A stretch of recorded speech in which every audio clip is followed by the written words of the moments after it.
மீனராசினியர்களே, உங்களுக்கெல்லாம் இந்த ஆண்டின் தொடக்கத்தில் செவ்வாய் சனி சேர்க்கை, அர்த்தாஷ்டம குரு.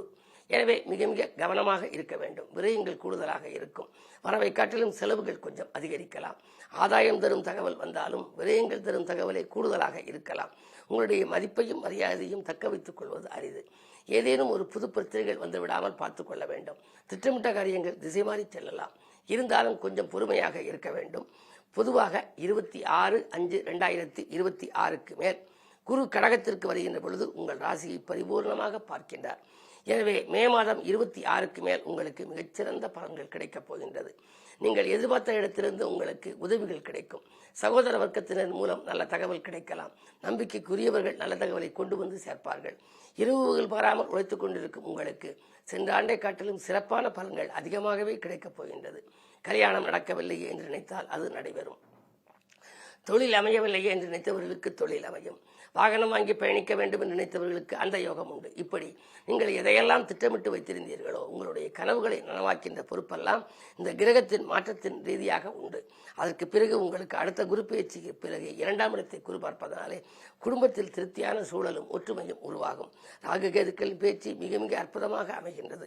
இதுவரை விரயஸ்தானத்தில் இருந்த ராகு ஐப்பசி 27ஆம் தேதி 13/11/2026 லாபஸ்தானத்துக்கு வருகின்றார். எனவே லாபஸ்தானத்தில் ராகு வந்தால் ராகுவை போல கொடுப்பாலும் இல்லை என்பார்கள். அளவுக்கு அதிகமான உங்களுக்கு லாபத்தை கொடுப்பார். ஒரு தொழில் செய்வோர் 2 தொழில் செய்யும் சூழல் உருவாகும். உத்தியோகத்தில் இருப்பவர்கள் உத்தியோகத்தில் இருந்து கொண்டே சுயதொழில் தொடங்கலாம். என்ன இருந்தாலும் வருட கடைசி உங்களுக்கு வளர்ச்சியாகவும் இருக்கின்றது.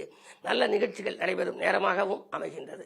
இந்த ஆண்டு முழுவதும் உங்களுக்கு நற்பலன்கள் கிடைக்க வேண்டும் என்று சொன்னால் ஒவ்வொரு வியாழக்கிழமையும் நீங்கள் விரதமிருந்து குரு பகவான் சன்னதிக்கு செல்ல வேண்டும். அங்கு நீங்கள் முல்லைப்பூ மாலை சூட்டி வழிபட்டால் எல்லையில்லாத நற்பலன்கள் கிடைக்கும். சிறப்பு வழிபாடாக சிவகங்கை மாவட்டம் காரைக்குடிக்கு அருகிலே மாத்தூர் என்ற ஒரு அற்புதமான ஊர் இருக்கிறது. கொங்கண முனிவர் இரும்பை தங்கமாக மாற்றிய ஊர் என்று வரலாறுகள் சொல்கின்றன.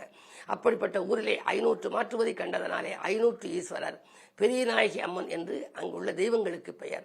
அங்கு மகிழமரத்தடி முனீஸ்வரரும் இருக்கின்றார். 27 நட்சத்திரங்களுக்குரிய மரங்களும் அங்கே வளர்க்கப்படுகின்றன. அப்படிப்பட்ட சிறப்பு வாய்ந்த ஸ்தலத்திலே மாப்பிள்ளை நந்தி என்று ஒரு அற்புதமான நந்தீஸ்வரர் இருக்கின்றார். பிரதோஷ நேரத்தில் நீங்கள் அங்கு சென்று நந்தியம்பெருமானையும் வழிபட வேண்டும். சுவாமி அம்மனையும் வழிபட வேண்டும். மகிழமரத்தடி முனீஸ்வரையும் நீங்கள் வழிபட வேண்டும்.